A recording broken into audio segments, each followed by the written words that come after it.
how to get infinity food source in Hytale.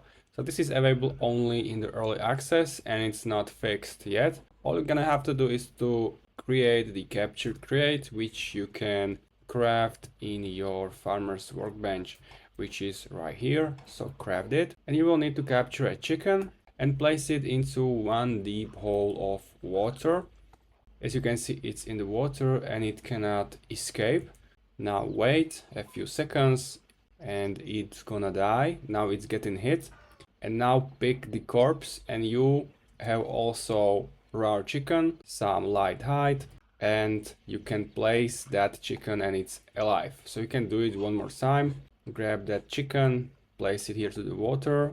Now it's getting hit, and if it dies, grab the corpse and make it alive again. So you will have infinity light hide source and infinity raw chicken source. So if you find this video helpful, leave a silly comment in the comment section and see you next time.